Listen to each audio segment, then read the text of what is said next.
G'day guys, welcome back to another episode of the Inner City Hermit podcast. Remember, as I always say, if you're enjoying the content, make sure you go over to YouTube, you subscribe on YouTube, or if you listen to the podcast any other way on Spotify or Apple Podcasts, make sure you subscribe there. Go leave a 5-star review if you love it. If you don't love it, I don't know, just lie and give it a 5-star review anyway so that more people can see me. Haha. Also, if you are wanting to follow the podcast, go over to social media, Instagram, Facebook, at Inner City Hermit for Instagram, or at Inner City Hermit Podcast on Facebook. Go join the group and follow on Instagram. Keep up to date. Yeehaw! Now down to finishing plugging myself. God, that sounds terrible. You know what I mean. My guest today is he went to school in Brisbane and has now recently just moved back to Canberra, but I would still consider him as a Brisbane local. It is Meda Music. Meda Music is a local DJ and music producer. So obviously he has a bit of experience with, just general party DJing, and he also produces beats for, he wants to aspire to produce beats for, other artists, which was really cool. And we had a great chat about music production, his sort of inspirations and aspirations about where he wants to take music and why he loves it. And I don't know, there's something about music and recording and producing music that I find fascinating. The way sort of he was talking about his music, you just felt how passionate he was. And it was, once again, just an awesome podcast, a lovely bloke. And, hopefully you guys really get invested in this. So this one's for anyone that is into music. We have Meda Music. Let's go.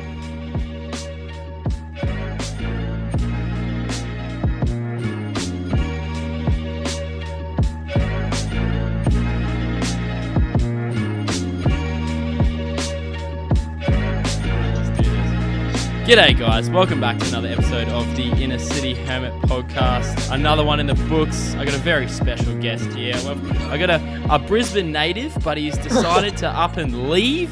How are you? I got Meda Music. What's up, big fella? Hey bro, how are you? Oh, I'm great, man. I'm indoors. I'm keeping safe. I'm feeling okay. How's things in Canberra? How are you traveling, brother? You all good? Yeah, I'm good. It's getting cold down here. my brother's literally just walked in with his shirt. Oh yes, no, that's perfect. Hello. Hey man. What do you want? We'll get a still shot. Get a still shot for the ladies. Oh my god. I don't mind, bro. Sorry. Mate has had a special guest appearance on the potty. His brothers had a guest appearance. He's come on topless, so that's one for the ladies. Yeah, no, Canberra's good, dude. It's cold. Because I actually grew up here, and then I moved up to Brisbane in like 2013. And I was used to the cold. Then I had to get used to the heat. And now I've got to get used to the cold again. And yeah, it's pretty fucked. Like, it's a vicious circle, man. Like, Australia's a weird place like that, man. Like, you can be in one area where you're like sweating your balls off, and then you literally go like 6-7 hours drive down the road, and you're freezing your tits off. It makes no fucking sense. Yeah, that's it, man. There's fucking just Australia, bro. It's just so stupid. Oh, it's a hectic place. And then you go down to Tasmania, and then who the fuck knows what goes on down there? You're pretty much in the Arctic down there.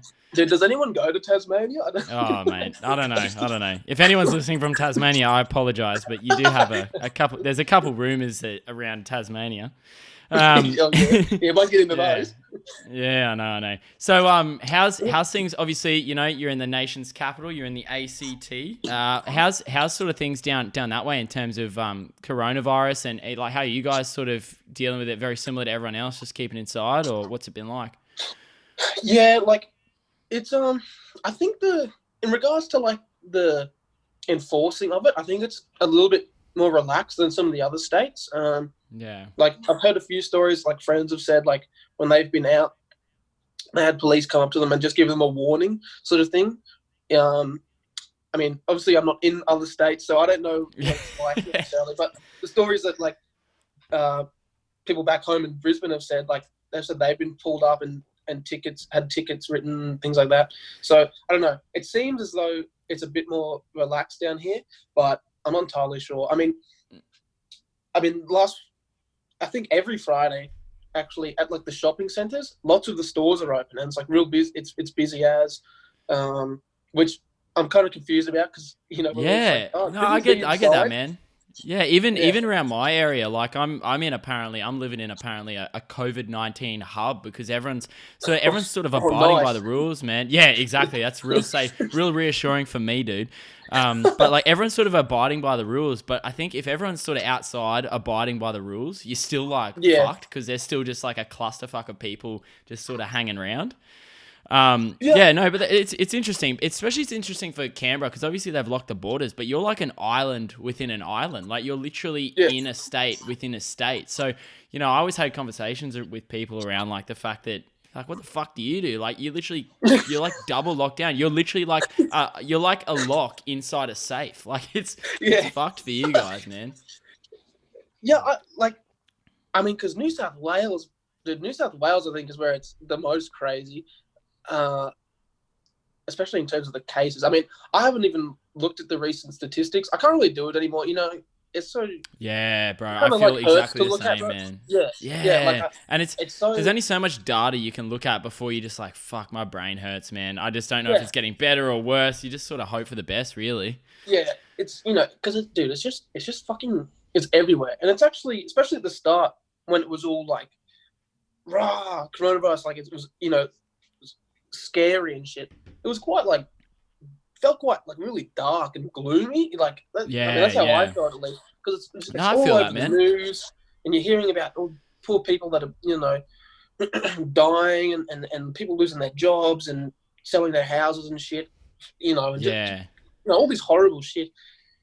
And yeah, it felt like almost like the apocalypse. It's just all this really dark sort of gloomy atmosphere, and it's just like holy shit, what is going on? Like. And I mean, we don't even Yeah. have the worst of it either. You know what I mean? Like, Nah, I obviously think that's the Italy thing too. We're suffered. we're panicking and as you said, we're still okay, but it gets to a point where you hear so much negative stuff and like for me personally I'm kind of dealing with it okay, but it feels like it's unfair for me to say that Yeah, I'm dealing with it okay. Like we were just chatting yeah, before, same. we're both two people, we've got jobs, we're doing Mm, okay, and you yeah, feel as though that it's a weird vibe that you sort of you don't want to be positive because you're like, oh, am I you throwing don't. this in people's Yeah, faces? And yeah. it's a very odd sort of situation. I think for No, everyone, man, 100%. it's whether you're negative or positive or impartial, it's just weird. And it's interesting, like talking to people from obviously different states like yourself, Mm, and getting a vibe. And it seems like some people have such different views on how things are, and then some people are very similar. Like it seems like you and I have seem like we've got similar experiences, but you could talk to someone else in Canberra who's like, fuck, the world's fucking ending, man. yeah, And it's yeah, hectic. It's really hectic like that, bro. But yeah, off the gloom and doom stuff, mate. yeah. I've always got to try and not talk about it all the time. But No, I know. But see, obviously, that's the yeah. thing. It's so hard not to because it's just Well, everywhere. But you don't and I want had to talk this about it because it is exactly, everywhere. But it's man. hard not to because it's everywhere.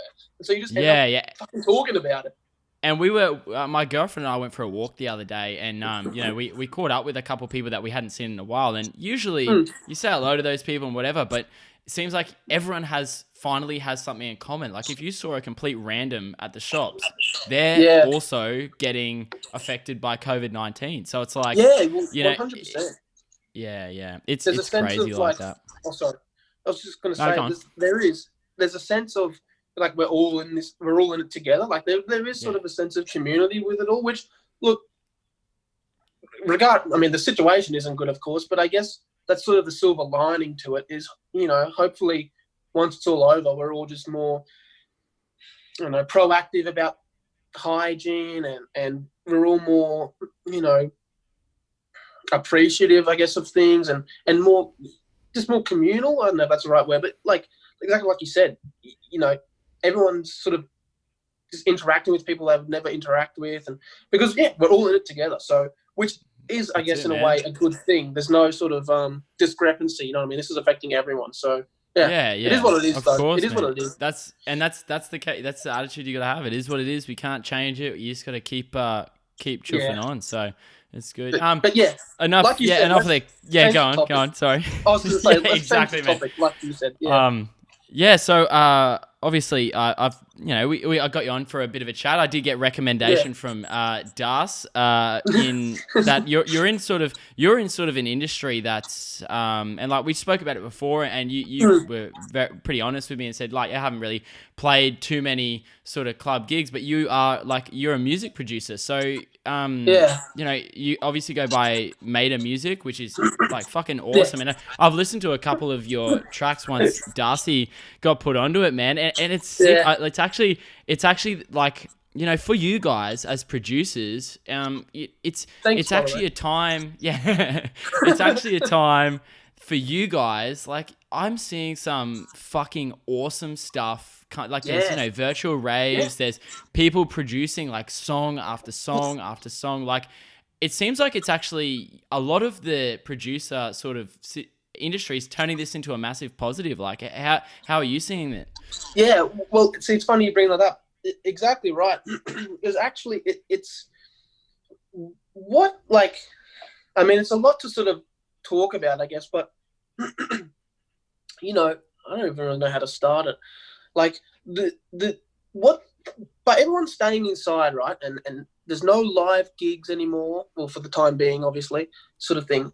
So what that's done is basically, in a way, leveled the playing field for everyone. So from people from independent artists to, the big artists that are signed to big labels and whatnot, to a certain extent, of course. But like, generally speaking, everyone's in the same position. Everyone's sort of locked down at home, and there's nothing more you can do except either like make music as a musician, or make content.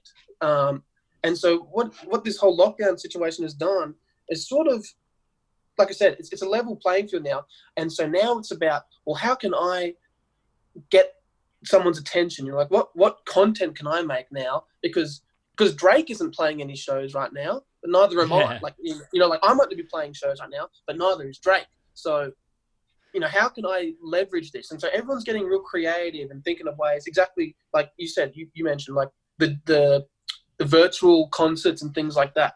Like that's an easy thing to do, and it's so beneficial to you because people don't have anything else to do, and you're bringing entertainment to people for what, half an hour, whatnot. Like people can only watch so much Netflix. People can only play so much games. Like I've been at home heaps waiting, because I've obviously, like you mentioned, I've just moved down here, and like I haven't had my big computer here to be able to make music and do anything. So I've just been playing games like on my laptop and whatnot, on my friend's computer. And dude, I can, you can only do it so much before you start going crazy about like, and I'm pretty like nerdy and whatnot. So I can only imagine what the real introverts, how they're, coping with it all.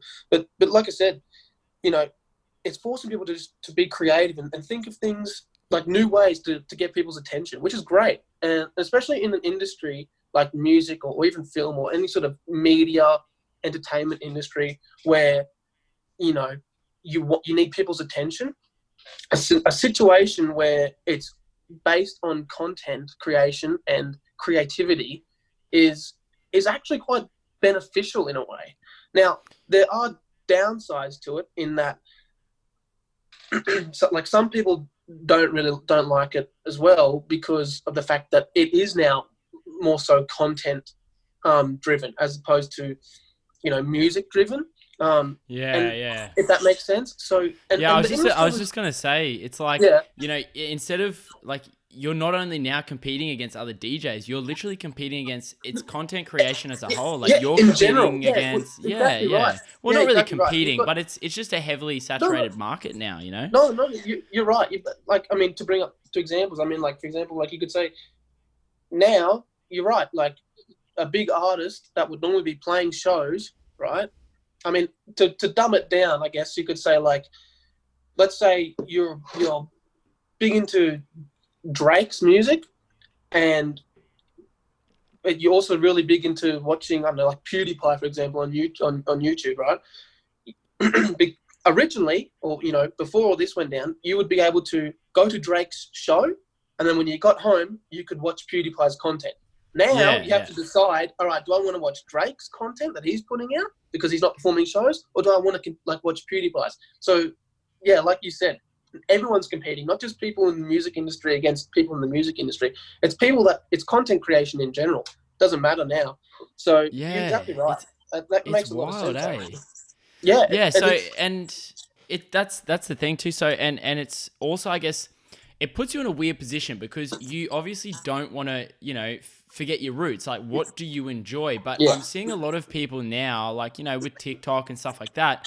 I've seen a couple musicians try to get into that like viral video sort of thing, yeah, yeah, and it's hard to kind of balance those two. Like, if you really double down on, like, like, for example, yourself with music production, you start to, if you're kind of unsure about it, you start to weigh up, like, hey, music production is cool, but yeah. do I need to now expand into different areas? And that could be a problem in itself as well, eh? Yeah, no, exactly. Oh shit, low battery. Fuck off. Nah, you're fine, bro. There you I'm go. literally on You're back. charge. You're What is back. going on with it? No, you're exactly right. That was like even before all the COVID-19 stuff has come along, right?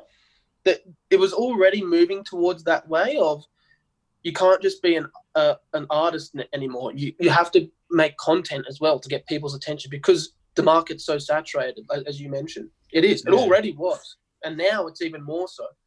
Yeah. But and so the big thing for lots of musicians, excuse me, was always like, oh, and even I've had this thought myself and Darcy has like gets mad at me for it because I always have had the like mindset like, oh, you want to get big for your music, da da da da.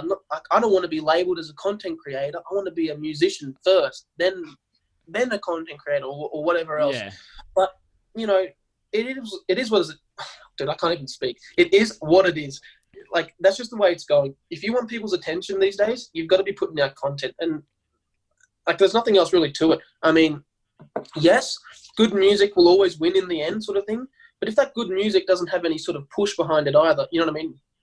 You can only do so much with it, and especially when you're Yeah. competing against. See, the benefit these big artists sort of have is that are signed to labels and whatnot, is they have these big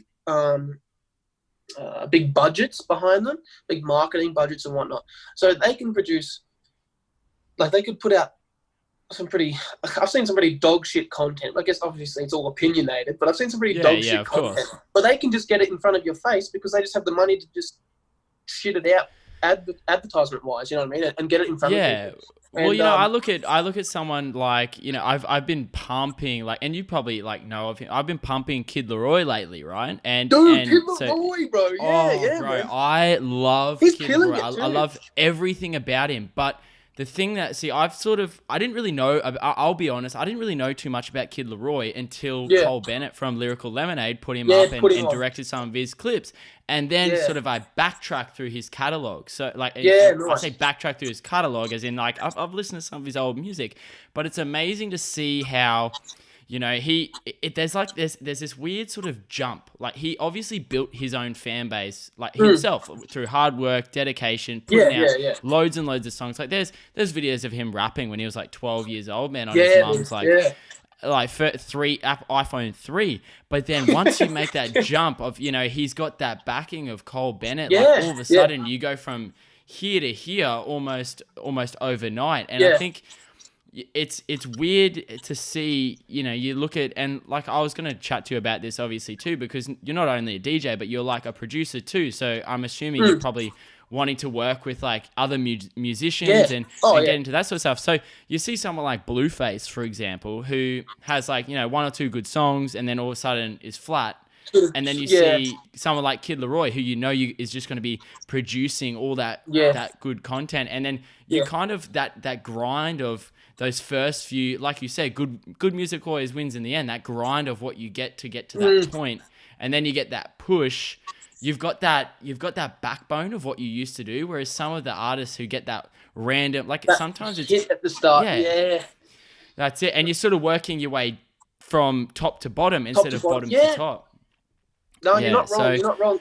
It happens a lot. And look, I can't talk on it from experience as if I'm some big artist, because I'm not. I wouldn't even consider myself a small artist. I'm only just now starting to sort of put things out. But you're exactly right, and it happens a lot. You see lots of people have these big hits, you know, at the start of their career, sometimes even their debut singles, and then it sort of falls off a lot because, you know, especially if you have such a successful record, right? You know, if you release such a successful record that does crazy numbers and whatnot, the labels as well are looking at it, because the labels, a lot of the time, they're only looking at it from a business perspective, because they're a business at the end of the day. So it's understandable. Yeah.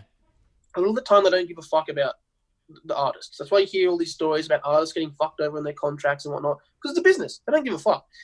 But and in saying that, you know, like I said, if you have such a massive hit that does crazy numbers and whatnot, you're expected to match that at the very least, if not surpass that. And then when that doesn't happen, the label, they don't give a fuck. You're not making them money. They don't care about you. A lot of the time. Yeah, you're like a racehorse, man. You're like a racehorse. Bro, I'm probably gonna get blacklisted before I'm even. Nah, you won't, mate. But like, it's true. It's true. A lot of them, they see your numbers start dropping, and you just that's it. They cut funding. They cut budgets on you, and things like that. Yeah, so you see, like you said, you know, you're a small art. Well, you wouldn't consider yourself a small artist, but I think in a way though, man, like you love what you do. You know what I mean? Like you love what you do, and because you love what you do, you obviously are invested, and you would know the industry. Like you obviously wouldn't know the ins and outs of everything. No, I don't. By being involved and being a music producer and being passionate and loving it, of course, by nature, you're going to get a better understanding of obviously what the industry is like. So even though you say like, oh, you know, I'm only small, you would still have a really good opinion and a good you would have a very leveled opinion on these things, because not only do you produce the music, but you would know people, you would know other people that do. You'd be way more invested than the average Joe. So when I wouldn't take anything away from your own opinion, man. I think your opinion is probably one that's great, because you're starting from the bottom, you know, you're working your way up. And I find if you're an independent artist, you get a lot more, and this is coming from an idiot, so don't take anything what I say seriously. Stop. But you have, you know where to go, and you know what to avoid, and just through like experiences through others. So, man, I wouldn't take away from your opinion. Your opinion probably is a great one, because you're someone who's probably about to deal with all this shit. So I appreciate that. I do. Yeah, and it's probably the thing that's good about, you know, talking to small artists is no small artist is sitting there like, I'm going to be the best fucking, you know, I'm going to be the future of music. You know what's in front of you. You know the hurdles that are going to happen. So, you know, I wouldn't take away from your opinion, dude. Oh, thanks. I appreciate that. Actually means a lot. But, you're not wrong. I mean, well, okay. I don't know about every, but I know I did. When I first started getting into, like, producing music, making music, all you think is, because you're shit at it. I still consider myself shit at it. You always will. Oh, bro, you should see what I do. I still fuck up my podcast, bro, and I've been doing it for like 50 episodes, man.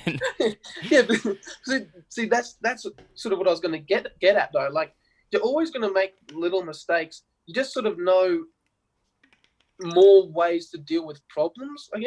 I guess. Sorry, like that's all music producing really is at the end of the day. It's problem solving. The more you know, the more method, the more solutions you have for problems you encounter when you're trying to make a song. And like that's really it. If you look at it that way. And like when I was sort of getting started, even now, not so much now. Now I'm like, all right, bro, relax a bit, because I've gotten a little bit older, and you sort of realize. Yeah, you sort of get a little bit more level-headed. Yeah, when I first got into it, hang on, I gotta let the dog out of my room 1 sec. Yeah, go for it, brother. No, don't stress, mate. I usually have to do the same thing as well. My dog Luna, mate, is an absolute nutcase. Like my girlfriend was doing consults for her online business, and the amount of times like she was texting me like, "Can you take Luna out? She's pissing me off." I was like, "Bro, I totally get it, man." Yeah, all right, babe. Yeah. But yeah, when I was, because I started producing I started I got into DJing like 2012. I got into like house music like 2011. Then I got into DJing in 2012. Moved up to Brisbane from Canberra in 2013, and that's where I met two of my closest friends who were already producing, and then they introduced me to it. So we got along straight away because we were all into the same sort of music. But I was only DJing; they were sort of DJing and producing. And then, obviously we got along really well, and they're still two of my closest friends. Shout out Tyson and RJ. You. and so they really introduced me to producing, and because I always thought, oh, fuck this, I'm just going to be a DJ and I'm going to get big and famous from just being a DJ. I don't want to worry about producing. I don't care about that. But then the more you're around it all, you start getting your own ideas, and you're like, oh shit, all right, like, oh, all right, I'll give it a go. And then you fall in love with it. You've got all these ideas, and at the very start is when your creativity is at its peak, because you don't know anything about it. You don't know the rules of making music or anything like that. So you're just doing whatever you think sounds cool. You're not thinking like, oh no, I can't do that because that doesn't sound good once I finish the song and render it out. It'll sound shit like that on an iPhone speaker compared to headphones, or you get too hypercritical when you start learning all the intricacies and details of any craft, I suppose. I mean, you're probably the same with podcasting or not. You know what I mean? Definitely, man. I literally, man, I was doing my like 1 year video, and I literally couldn't even include some of my early videos because the audio was so fucked, man. You hate it so much. Yeah, no, yeah. 100%. But at the time, you're just having fun. Do you remember when you first started? You don't know shit about audio quality and whatnot. You don't give a fuck because you're just doing it because you're so passionate about it. And it's the same thing. That's it, man. You don't know any rules. None of that shit matters because you're just like, oh my gosh, what is this? I can transfer what's in my brain, this idea in my brain, onto this screen, and then it comes out in audio. That's all you're thinking. Like, you're like, wow, and there's so many things to learn. You're excited. You're talking to your friends about it. Yeah, dude, check out this song I made, dude. The amount of times I would bug the shit out of my friends, like, dude, check this out, and it was just horse shit. Like for the first, I'd say three and a half years before you really start to get the hang of how to structure it all, you know what I mean? And you learn basic sort of mixing so it sounds like sort of balanced and whatnot, and just basic song composition, melody and chords and blah, blah, blah. But I went way off track with it all. But what I was going to get at was when I first started, I thought I was the shit. Everyone does. Like I said, boys, check this out. Like, this is fucking... I used to go around, like, saying things. I remember I told my film teacher, my film class teacher, like, oh, dude, check this song out I made with Tyson, the other producer friend of mine who I met at school. And he'd already graduated because he was a few years above me.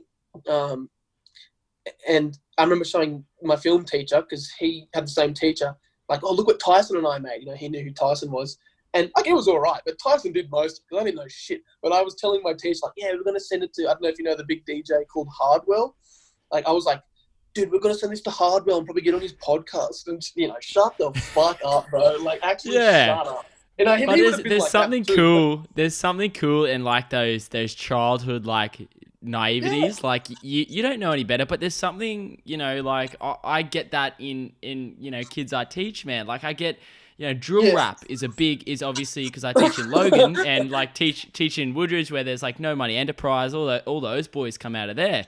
And drill rap's really big at my school, and you see all these kids, and as a teacher, like for me personally, as someone who creates stuff, I see that, and it's great. You feel it's like, you should do it, but you should also understand that it's probably not as easy as you think. Like, you know what I mean? No, 100%. But you don't want to crush that. You don't want to crush that in them. You want them to be like that. Yeah. Yeah, I agree completely. I think as well that it definitely depends, on the person. I mean, I feel like, I'm not sure what it's like necessarily. You know better than I would. I'm not a teacher, but and I don't spend like that time around like kids to know who I can and can't say some things to in regards to like crushing their dreams, But I think some people like do have a better understanding of like, no, this isn't going to be like a overnight thing. Like, this is going to be like a fucking 4 years, 10,000 hours sort of thing at the least. I like, because exactly right. So I really started producing properly in like the start of 2015. I guess I've been producing for like 5 years now, right? That's a decent amount of time. That's okay, right? But I thought I was the shit, and I thought I was. You think you're some sort of prodigy who's gonna? I thought I was gonna blow up at the very latest once I'd graduate. I thought I was gonna blow up while I was in school, do a Martin Garrix, and be on jets to Ibiza every weekend playing gigs, playing Tomorrowland when I'm fucking 16. Like I thought, that's what I really thought was gonna happen. And then, as like you said, as you get older, you start to realize and understand, like, dude, that is just a 1 in a million sort of situation. Like that doesn't happen to everyone, but that's also okay. Like you know what I mean? Like it's okay that it doesn't happen like that. Because when you start putting those sort of goals in mind, those fucking insane goals. I'm going to play Tomorrowland when I'm 16. You don't even understand what that means when you're 16. Do you know what I mean? Let alone for sure. Trying to do it. And so now, as I'm a little bit older, I'm like, okay. I mean, I would have loved to play Tomorrowland when I was 16 and whatnot, but now I'm like, it's okay that didn't happen. Just relax. You're 21. You've got plenty of time. Lots of these big artists don't even end up, like some of them only started producing music when they're 30, and they, and then they break out in their late 30s. Like there's a big trance guy, Armin van Buuren. He's like a legend in the scene. I think, I mean, and don't quote me on this, but he started producing late, like maybe late 20s or late 30s. I could be wrong on that. But, and I mean, he's super successful now. Tachami is another one. I'm not sure if you know him. He's not as big as I know. Tachami, Tachami's set with Marla is, bro, love Queen. Those boys are sick. I fucking love Marla. Dude, how gangster. Love Marla. Gangster, hey. Dude, everything about him is fucking gangster. Like, even the way he comes out on stage, he gets uncuffed, dude, man. It's there. Yeah. Oh, dude, it's unbelievable. Smoking a cigarette and stuff. Yeah, man, it's dope. But like even that, like you don't even things like Tachami and stuff like you see them. They might take on music, but you see the tip of the iceberg. As fans, we see the tip of the iceberg. We don't see the relentless hours in front of the screen. We don't see like I look at one of the big obviously TikTokers like Charlie D'Amelio, and she's only young. She's only like 15, but man, that girl's been dancing for years. Like this is not I randomly started dancing on TikTok. She found our platform, but in terms of the art of dancing, like she would have been doing that for years, fucking man. Like, grind time, like, straight up. Oh, that's it, man. That's it. And like we said, as fans, we see the tip of the iceberg. Like it takes all it takes is one YouTube search for background of this person, and you understand holy shit, man, this person's come from. They failed and failed and failed, and hang on, they got one, and then they failed, and then they got up again. Like Post Malone, dude, go back and look at Post Malone's all fucking videos. Yeah. Holy shit, they're garbage. But he is a fucking weapon, and he just kept at it. He just kept at it, and look at him now, man.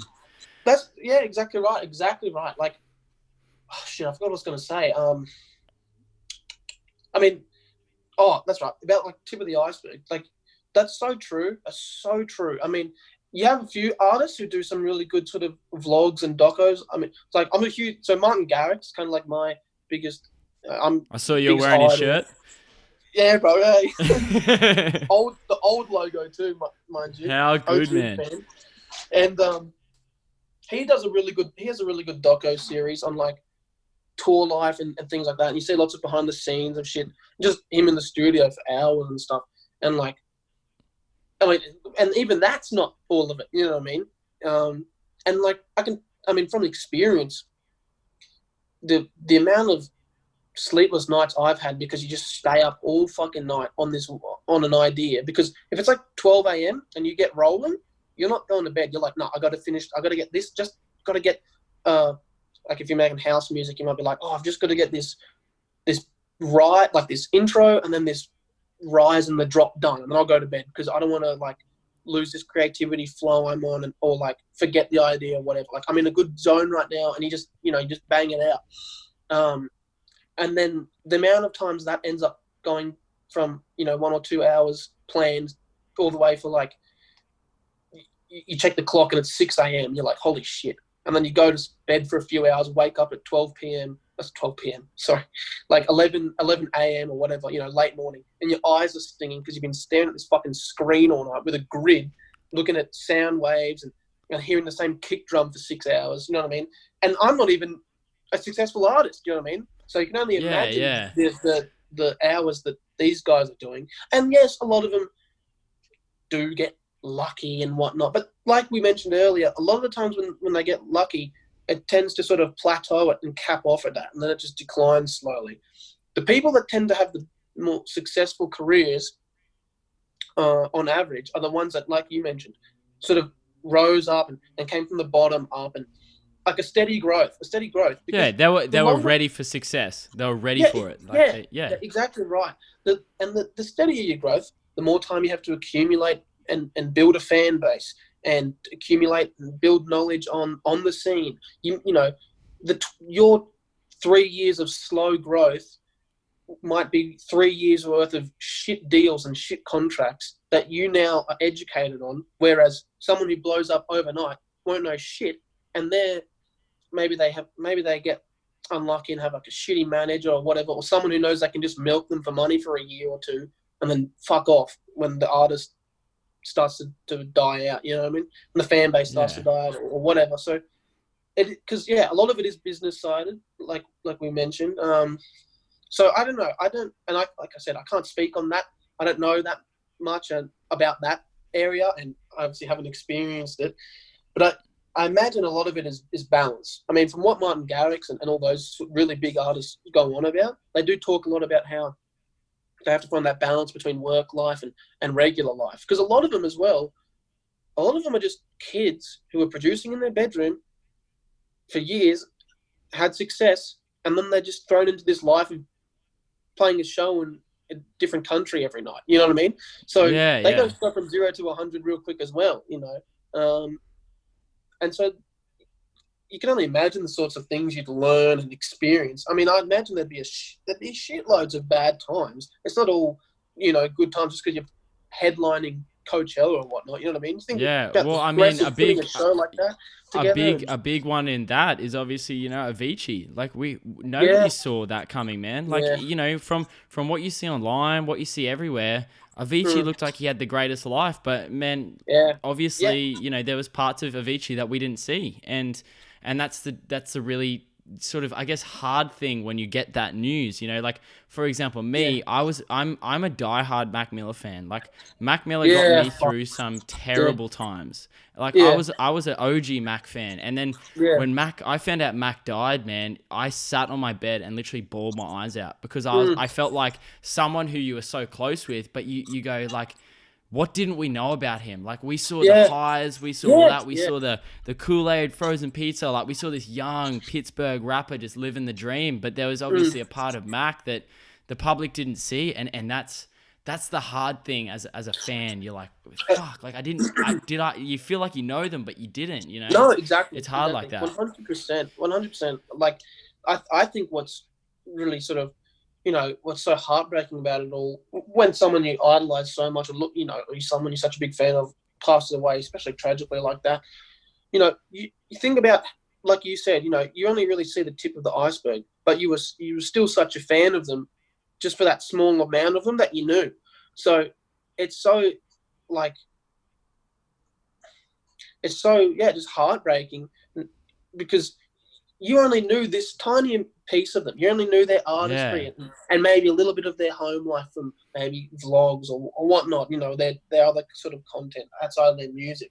But they would have had these whole, we don't know about their childhoods and who they rode their bike with to school and all these memories, and it's sad because at the end of the day, we relate to people on a personal level. We're all just humans. Like you and I could probably have a conversation about all the things we did in primary school, and we've only met recently. Do you know what I mean? But we'd still be able to go back and forth about it because it's just human nature and just things we've both experienced that are similar. And so for a fact you've experienced similar things to this person who's tragically passed away. And I think that's what makes it so worse. They have all this, you've only seen all this success. They have all this awesome shit going on. They're on top of the world. They got all this money. buy their mum a house, all this stuff. And at the end of the day, they're just a human like you who, like for example, when Avicii died, I remember I was sitting on my steps just like, holy fuck, like, holy shit. And you just think, man, I mean, you think of all sorts of things, but I was just thinking like, shit, what could you have said to that person? Like, you know what I mean? And could you have said anything? I mean, you know, if you're Avicii or Mac Miller, you've got fans DMing you fucking 24/7, telling you how much they love you, like, how much your music has changed their life and saved them from depression, or you know, I was gonna do something horrible to myself, but your music saved me and whatnot. And then that still wasn't enough. So, I mean, the places those sort of people must be in to do something like that. I mean, I guess we won't really get into that. It's pretty, you know, pretty tragic and dark. But yeah, of course. I mean, I've never experienced that, and I hope I never do, because that must be horrible, especially, you know, especially being in that sort of position. Not that it should exclude you from being able to feel upset and negative emotions. No way. But you would think like, surely there's, you know, having more money or whatnot gives people better resources. Like, I wish, you know, I wish I could have done something to help them. I wish maybe I reached out or whatnot. But at the end of the day, I don't know. What really can you do?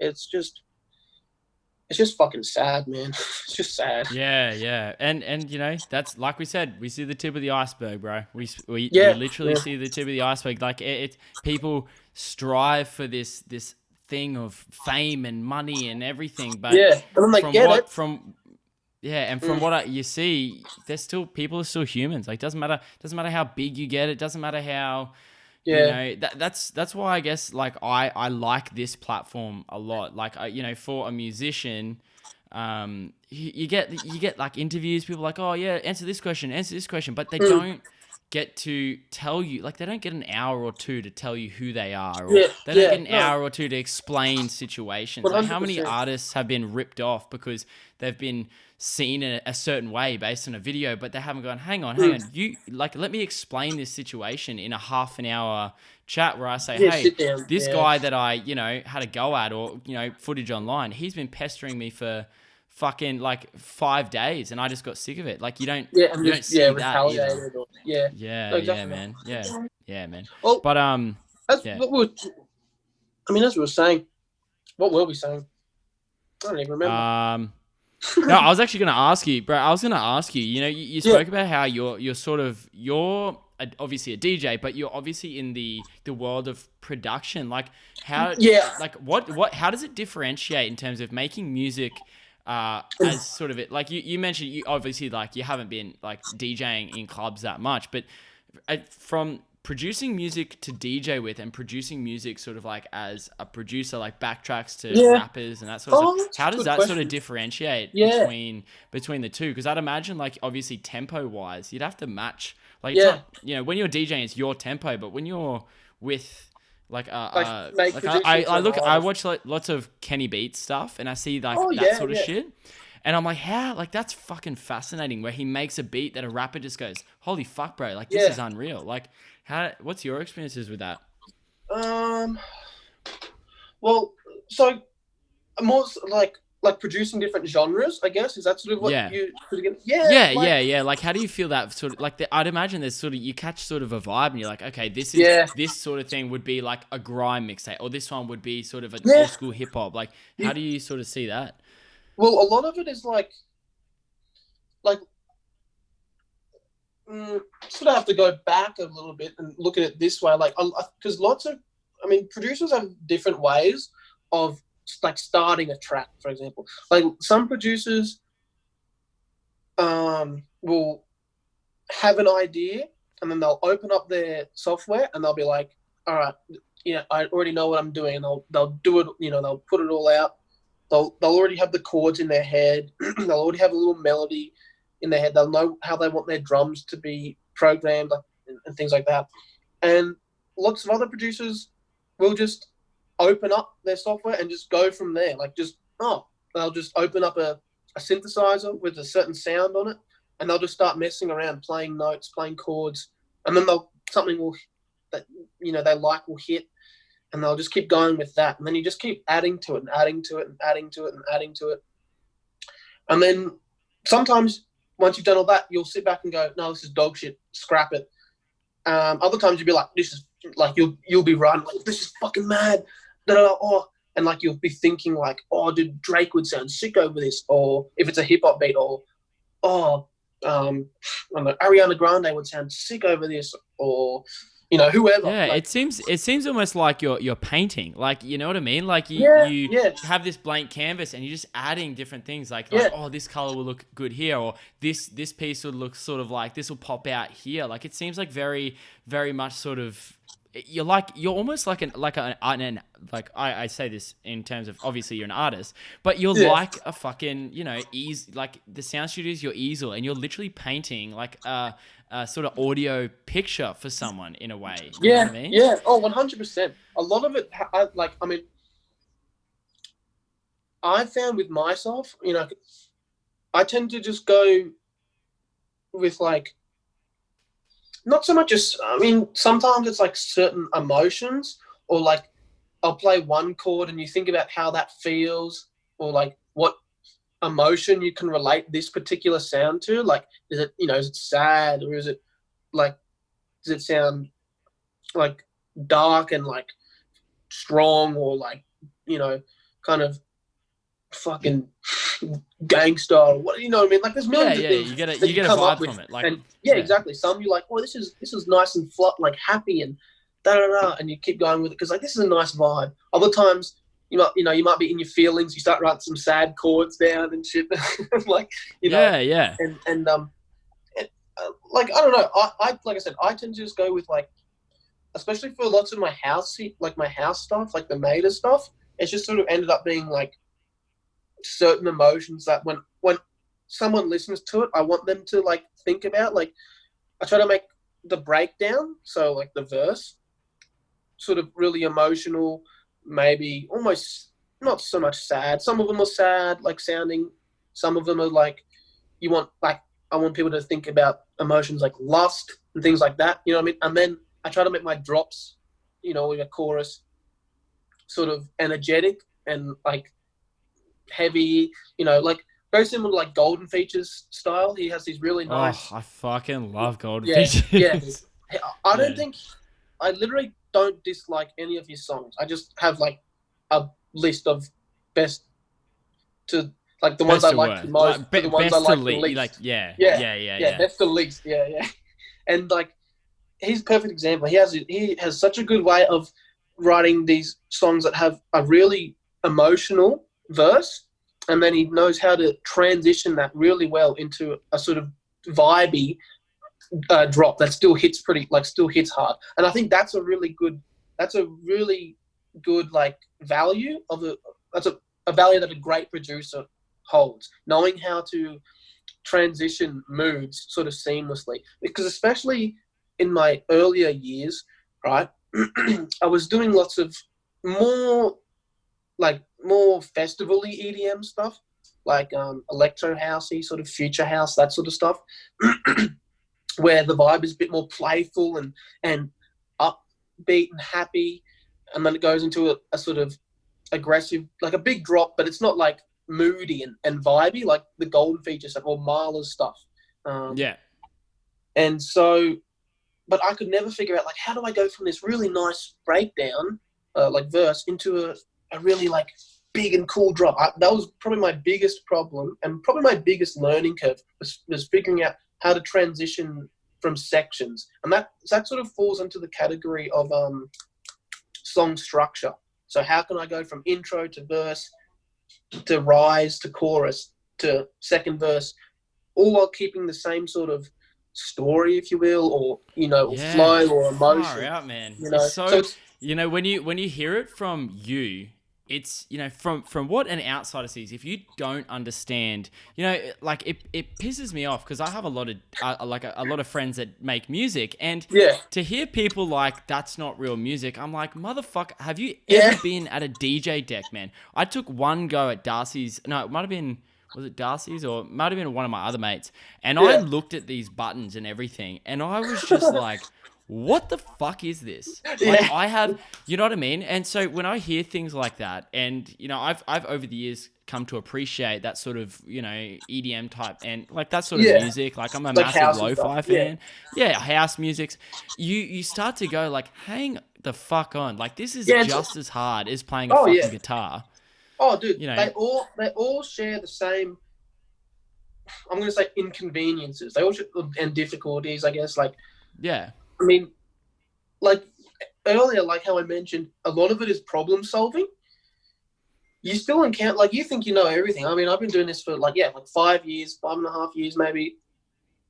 And after a while, like, you always want to, I guess, in any field, continue to learn. Doesn't matter what it is. You know, the most ideal, I guess, way to progress is to just keep learning new things. But after doing it for a while, you get a bit of an ego, and once you, without sounding too egotistical, start to notice that, okay, I am starting to get the hang of this a little bit with my structure and the quality and just the overall song quality as a whole. You start to sort of fall into routine of doing the same things. Like, all the music I've made over the past 6 months, I listen to it, I'm like, oh shit, it's all pretty, like, follows the same sort of formula, if you will. And you can sort of trap yourself by doing that, because if you find success with something, a lot of the time you're not going to allow yourself the room to grow, because why would you if you're finding success with something?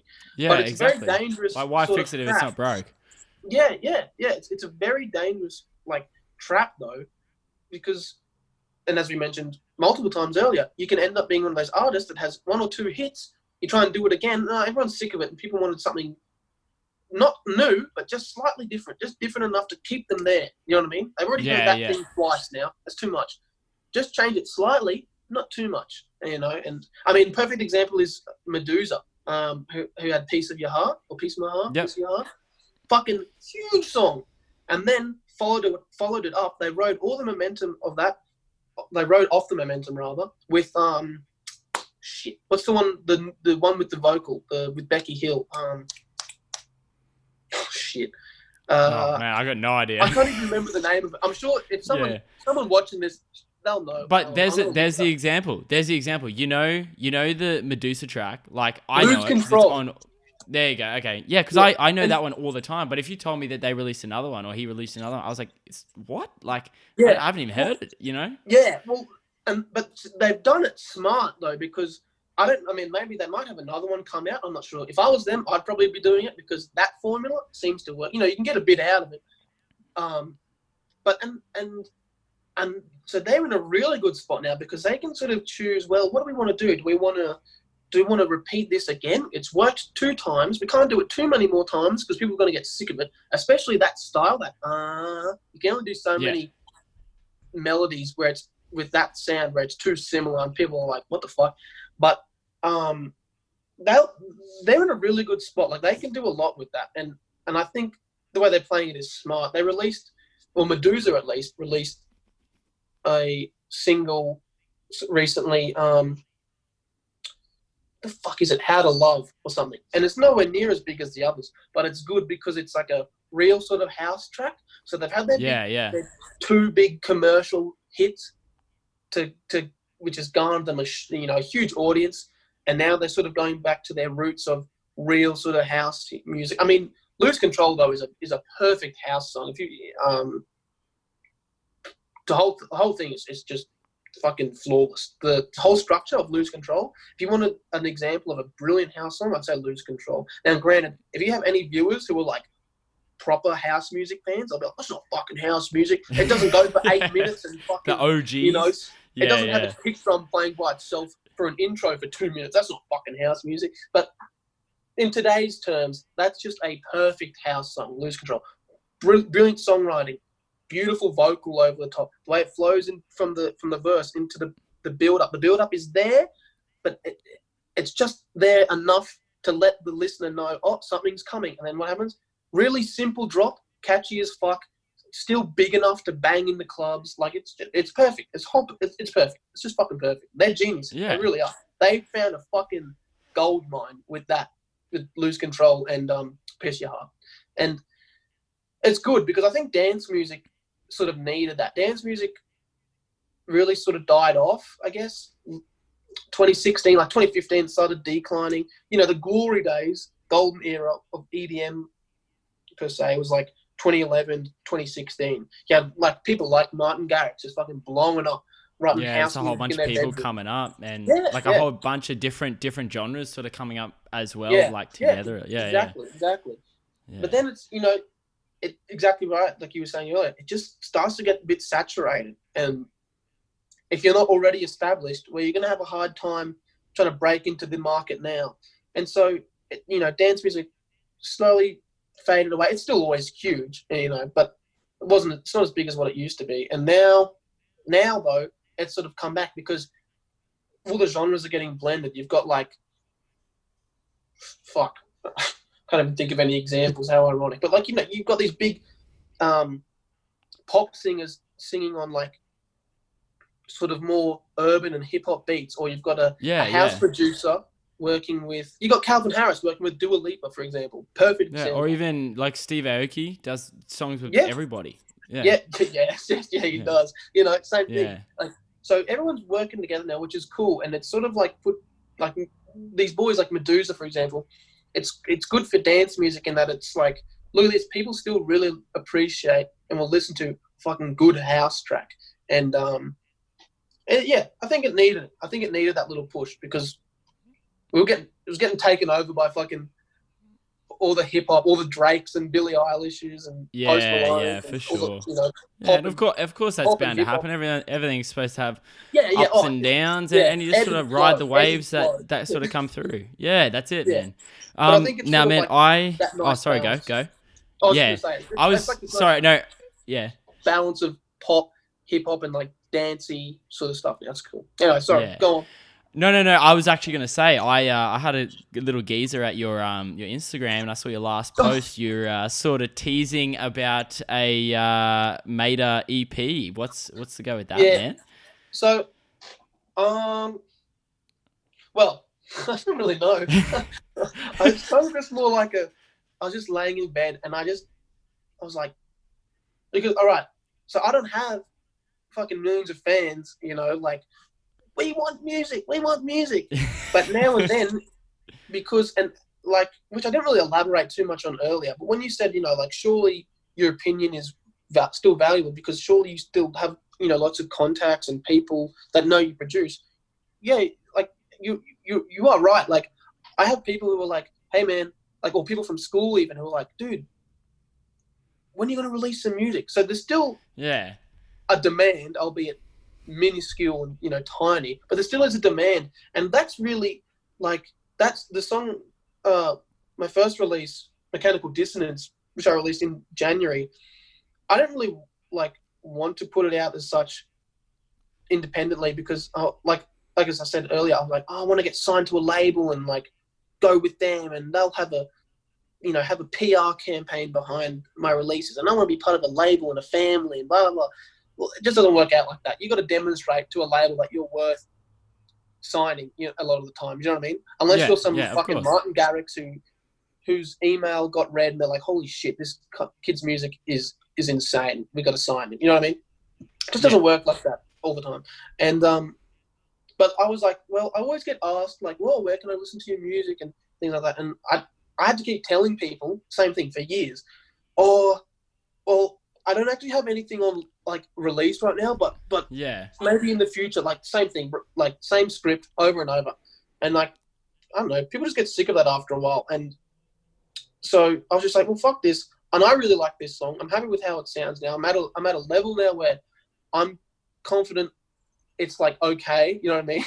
Like, yeah, for like sure. I said, you'll always think you're shit, but I know like, oh well, this is okay shit. Like someone will listen to us, and that's basically the main motive. There's one person out there who will hopefully, you know, benefit from listening to this or enjoy it. Like Yeah, of that's course, all man, I'm of sort of thinking course. about. Like I don't. Yeah, I mean, of course, I'd love to have fucking millions of streams and headlining festivals. That'd be awesome. That's the dream. But I mean, yeah, generally speaking, if my music can like distract someone for like a few minutes, you know what I mean, from whatever shit is going on in their life, then I'm happy. Like that's kind of how I see it. You know, um, that's that's what I want to do with my music and Yeah, content of and course, whatnot. man. Like, I just want to create cool shit that I'm like, this is cool.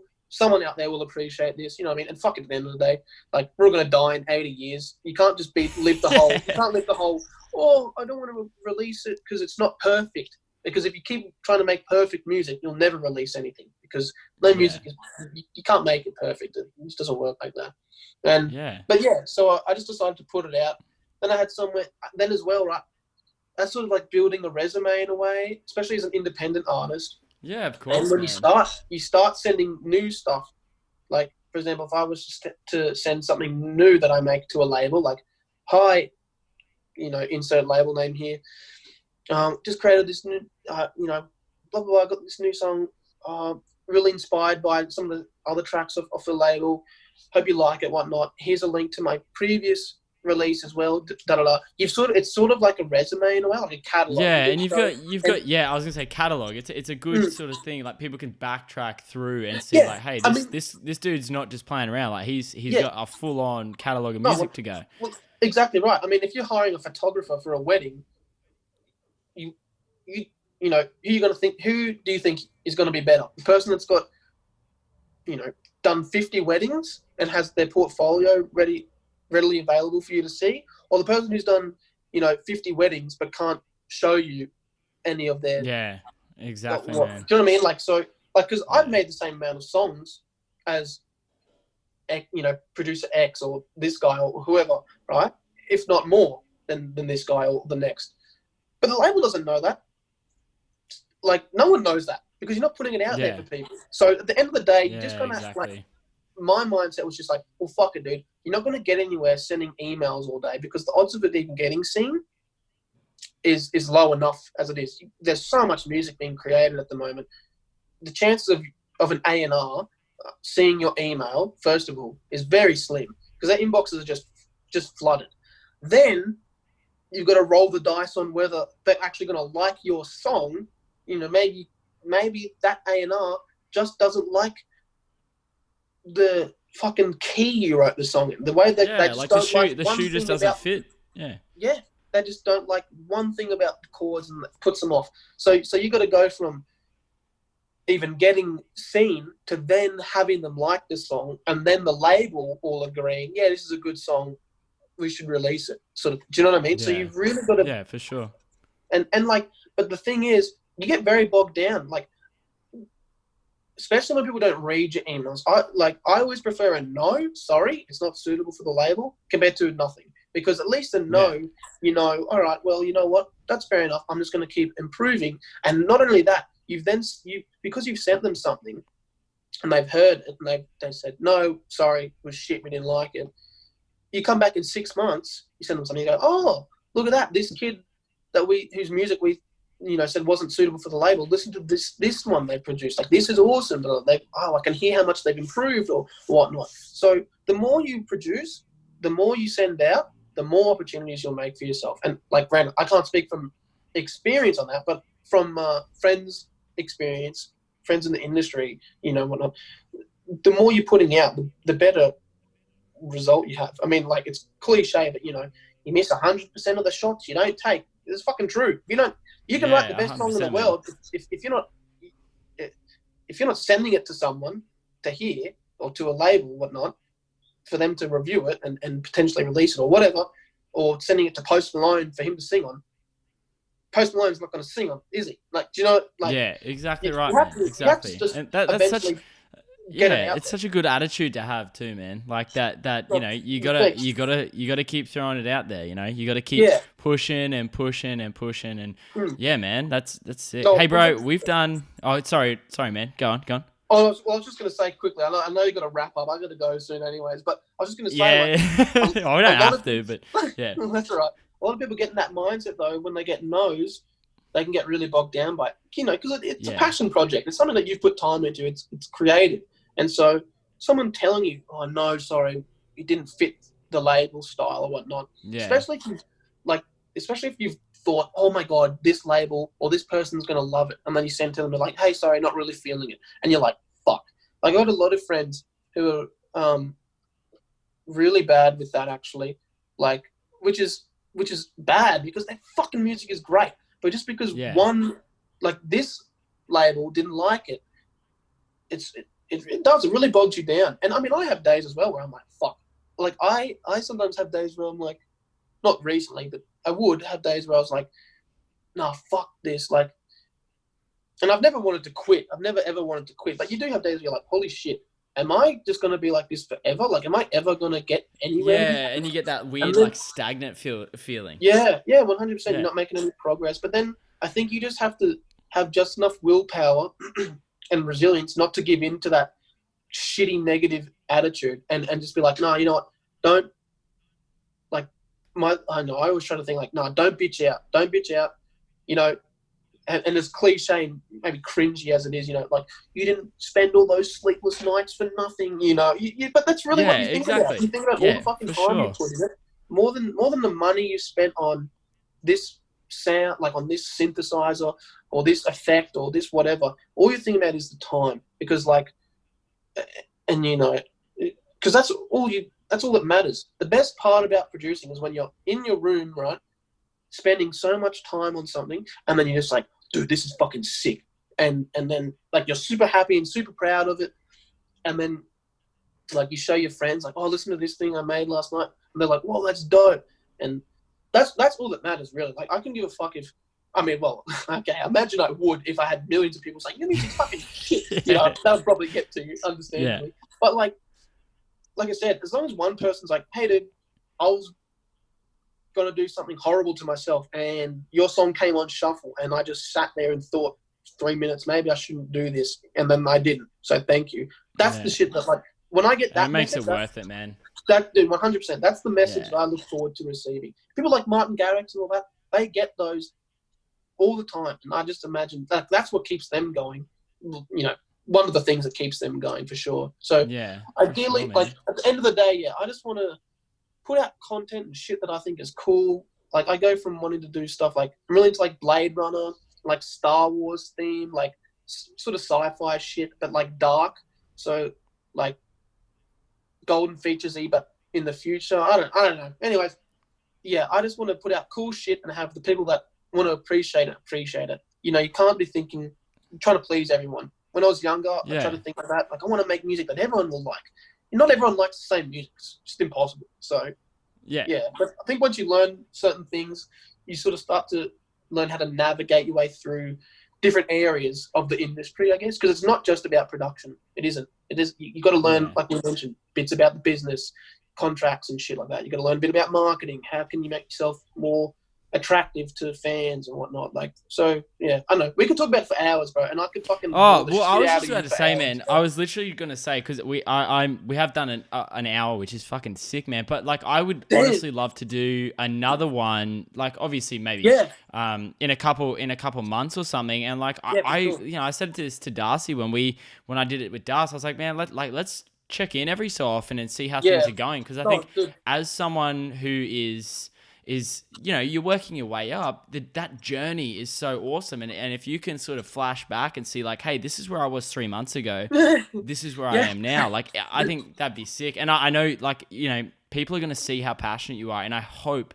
that people can see, when they listen to this, people can see that how passionate you are, and that passion goes, hey man, like, I want to give this guy a go, because he obviously loves the industry and that, man. So really it's really good, you know. And the thing about it is, man, I come out of these conversations, especially with you, I see how passionate you are, and I go straight to my desk. I'm like, let's keep going. Let's keep going. Dude, exactly the same. I'm about, as soon as this is wrapped up and I get this KFC. I'm hopping straight onto music, bro. It just, I think this is really a good platform, because exactly right, especially in a time like this, man, where everything's so draining and gloomy, to be able to have a conversation and just forget about all that shit and just re-spark some creativity is really beneficial, especially to a lot of people. So it's good what you're doing. I'm really appreciative. Thanks, I'm sure a lot of people are too, especially for Brisbane. Thanks, man. Up Brisbane. Thanks, man. Up the Brisbane scene, boy. Yeah. Well, yeah. Well, all right, brother. Man. I'd be happy to come back on, dude. I'd love to. Fuck yeah, let's do it.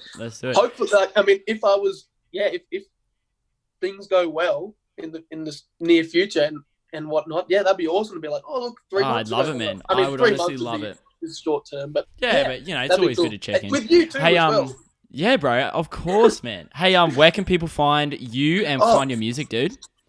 Well, all my socials are just like music by Meda, Meda. Yeah, I'll tag it all. I'll link it all in the description below, so you'll have it all. I'll link it on Instagram too when I post that photo. So hopefully people that listen to The Hermit will be able to jump over to you and like, you know, what would you sort of say, just really briefly, what would you sort of say if the style of music you make, what is your ideal who would love it? If you like golden features or Marla, or you're just into Blade Runner style things in general, Star Wars-esque things. Oh, thanks, King. Yeah, boy. If you're into that, like just shit like that, hopefully you'll like my stuff. Yeah. Like, and I try to do some little vintage things now and then. I incorporate a lot of my style from like 80s, some 80s synth style stuff. Fuck yeah, man. Like the whole Blade Runner themey sort of shit. And then like I want to do branding like that stuff and blah blah blah in the future when I'm big, you know. But anyway, but yeah, if you're into like if you like golden features or whatnot, you might like my shit. I don't know. I don't really know. But yeah, so just music and Meda. How good. Awesome. Like I said, I'll link it below.